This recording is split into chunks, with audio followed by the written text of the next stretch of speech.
میرا جینا میرا مرنا الہی تیری خاطر ہو. میرا جینا میرا مرنا. اور مختصر عمرے کا طریقہ سن لیجئے، چونکہ کل ہم نے نکلنا ہے. یہاں سے ہم جائیں گے ذوالحلیفہ، ایک جگہ ہے چند کلومیٹر کے فاصلے پہ. وہاں اتریں گے، احرام کی چادریں پہنیں گے. عورتوں نے تو ویسے ہی کپڑے پہننے ہوتے ہیں جیسے ان کو عام کپڑے پہنے ہوتے ہیں. صرف عورتوں کو یہ کرنا ہے کہ وہاں جا کے ایسی ترتیب بنائیں کہ کیپ پہن لیں جو کھلاڑی پہنتے ہیں، اور اس کیپ کے اوپر وہ جو پردہ ہوتا ہے، نقاب ہوتا ہے، وہ باندھ لیں تاکہ چہرہ چھپا رہے لیکن چہرے کو کپڑا نہ لگے. عورت کے لیے پابندی یہ ہے کہ چہرے پر کپڑا لگے نہیں. چہرے پر کپڑا ہونا تو چاہیے لیکن چہرے پر کو لگے نہیں، مس نہ کرے، ٹچ نہ کرے. اور عورتوں نے، مردوں نے اپنے سر بھی ننگے کرنے، اپنے پاؤں کی جو پیٹھ ہے اس کو بھی ننگا کرنا ہے.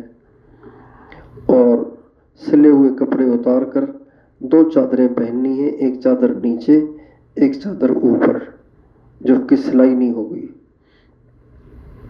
اور اگر یہیں سے چادریں پہن لیں تو بھی ٹھیک ہے، یہیں سے چادریں پہن لیں، وہاں جا کے 2 رکعت پڑھیں اور نیت کریں تو بھی ٹھیک ہے. وہاں جا کے 2 رکعت پڑھیں گے، اس کے بعد عمرے کی نیت کریں گے. یا اللہ، میں عمرہ کرنا چاہتا ہوں، میں عمرہ کرنا چاہتی ہوں، تو اس کو میرے لیے آسان کر. اپنی طرف سے کرنا چاہتی ہے تو پھر تو یہی کہنا کافی ہے. کسی اور کی طرف سے کرنا چاہتی ہے تو پھر اس کی ترتیب یہ ہے کہ یہ نیت ہوگی، یا اللہ، یہ جو میں عمرہ کرنے لگی ہوں یا میں عمرہ کرنے لگا ہوں، یہ میں اپنے نبی کی طرف سے کر رہا ہوں، اپنے نبی کی طرف سے کر رہی ہوں. یا اللہ، اس عمرے کو قبول فرما، آسان فرما. یا یوں کہے گی، یا اللہ، یہ جو میں عمرہ کرنے لگا ہوں، یا میں اپنے ابو امی کی طرف سے یا اپنے کسی اور رشتہ دار کی طرف سے یا اہل بیت صحابہ کی طرف سے یا اپنے سلسلے کے بزرگوں کی طرف سے، کسی کی طرف سے بھی یہ نیت کریں گے.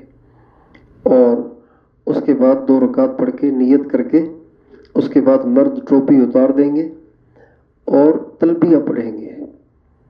لبیک اللہم لبیک لبیک لا شریک لک لبیک ان الحمد والنعمت لک والملک لا شریک لک. جو ہی آپ نے تلبیہ کا لفظ کہا، اب آپ کا احرام شروع ہو گیا. جب تک آپ تلبیہ نہ کہیں تب تک احرام شروع نہیں ہوگا. احرام چادریں پہننے سے بھی شروع نہیں ہوگا، نماز پڑھنے سے بھی شروع نہیں ہوگا، بلکہ احرام شروع ہوگا، احرام کی پابندیاں شروع ہوں گی تلبیہ پڑھنے سے. تلبیہ پڑھ کے اب ہم آ کے اپنی گاڑی میں بیٹھ جائیں گے اور یہاں سے لے کے مکہ معظمہ تک راستے میں ہم تلبیہ پڑھتے جائیں گے. چند دفعہ پڑھ لیں، پھر بے شک سانس لے لیں، پھر پڑھ لیں، پھر سانس لے لیں. خاص طور پر جب گاڑی چڑھائی پہ چڑھے تو پڑھنا ہے، جب گاڑی سے اتریں تو بھی پڑھنا ہے، راستے میں نمازوں کے لیے ٹھہریں تو بھی پڑھنا ہے. زیادہ سے زیادہ تلبیہ پڑھنا ہے. عورتوں نے بالکل آہستہ آواز میں کہ خود ہی سنیں، کسی اور کو نہ سنائیں. مردوں نے چیخ چیخ کے تلبیہ پڑھنا ہے. جتنا زیادہ چیخ کے پڑھیں گے اتنا زیادہ اجر ملے گا. یہ ہماری تسبیح بھی ہے، یہ ہمارا ذکر ہے. اور وہاں پہنچ کے ہوٹل میں سامان رکھیں گے اور اس کے بعد وہاں سے ہم جائیں گے حرم کی طرف اور نگاہوں کو جھکاتے ہوئے جائیں گے، تلبیہ پڑھتے پڑھتے جائیں گے. مسجد حرام میں پہنچ کے نظروں کو بالکل نیچے رکھیں گے تاکہ کعبے پہ نظر پڑ نہ جائے. اور چلتے چلتے چلتے چلتے جب ہم ایسی جگہ پہنچیں گے، سفید فرش، ایسی جگہ جہاں ہمیں محسوس ہوگا کہ لوگ یہاں پھر رہے ہیں یعنی طواف کر رہے ہیں اور بیت اللہ ہمارے سامنے آ گیا ہے، تو پھر وہاں پہنچ کے جب ہمیں اس بات کا یقین ہو جائے کہ بیت اللہ میرے سامنے ہے تو ایک دم نظریں اٹھائیں اور بیت اللہ پہ پلک کو جھپکائے بغیر نظر کو جما کے جو دعا کریں گے وہ دعا قبول ہو جائے گی. بزرگ کہتے ہیں، امام ابو حنیفہ رحمۃ اللہ علیہ فرماتے ہیں کہ اس موقع پہ یہ دعا کرنی چاہیے، یا اللہ مجھے مستجاب الدعوات بنا دے. جب آپ کی یہ دعا قبول ہو گئی کہ یا اللہ مجھے مستجاب الدعوات بنا دے، یعنی میری ساری دعائیں قبول فرما، تو اب آپ جو جتنی دعائیں کریں گی وہ ساری قبول ہوں گی، یہاں کریں گی، وہاں کریں گی، جہاں بھی کریں گی۔ جو لوگ مستجاب الدعوات ہوتے ہیں ان کی ہر دعا قبول ہوتی ہے۔ اور پھر اس کے بعد اپنے لیے، اہل و عیال کے لیے، دنیا کے لیے، دین کے لیے، آخرت کے لیے، غزہ کے مسلمانوں کے لیے، سب کے لیے ساری دعائیں نظر جما کے پھر مانگتی رہیں اور مانگتے رہیں۔ پھر اس کے بعد ہم حجر اسود کے سامنے جائیں گے۔ حجر اسود کے سامنے جا کر اپنے دونوں ہاتھ حجر اسود کی طرف بڑھائیں گے اور سینہ بھی حجر اسود کی طرف کریں گے اور کہیں گے بسم اللہ اللہ اکبر وللہ الحمد۔ یہ دعا پڑھ کے اس کے بعد مرد اپنا دایاں کندھا ننگا کر دیں گے اور یہ اپنی چادر کو اٹھا کے بائیں کندھے پہ ڈال دیں گے۔ عورتیں تو جیسے تھیں ویسے ہی رہیں گی۔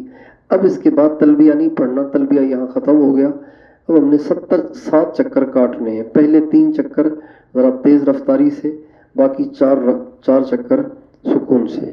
یہ 7 چکر مکمل کر کے اس کے بعد پھر ملتزم کے سامنے، ملتزم پہ جا کے نہیں، ملتزم کے سامنے کھڑے ہو کے دعا کرنی ہے، اور دعا کر کے اس کے بعد پھر واپس ہم نے آنا ہے حجر اسود کے سامنے، اور دوبارہ اسی طرح ہاتھ اس کی طرف اٹھا کے بسم اللہ اللہ اکبر وللہ الحمد کہنا ہے۔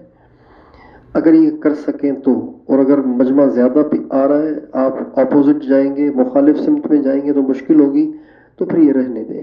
وہاں سے آ کے زمزم پئیں، زمزم پینے کے بعد آپ صفا کی طرف چلے جائیں، صفا پہاڑی پہ کھڑے ہو کے دعا مانگیں، پھر صفا سے مروہ چلنا شروع کریں، ذکر کرتے ہوئے، دعائیں کرتے ہوئے صفا سے مروہ پہنچیں، پھر مروہ سے صفا، پھر صفا سے مروہ، پھر مروہ سے صفا، پھر صفا سے مروہ، پھر وہاں سے صفا سے مروہ پہ 7 چکر آپ کے پورے ہوں گے، اور وہاں سے آپ فارغ ہو گئے، آپ کا عمرہ مکمل ہو گیا۔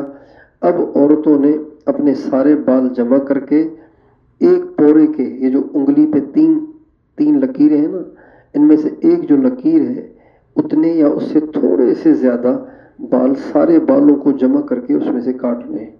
مردوں نے اپنا پورا سر منڈوانا ہے، گنجا ہونا ہے، مشین سے نہیں، بلیڈ سے۔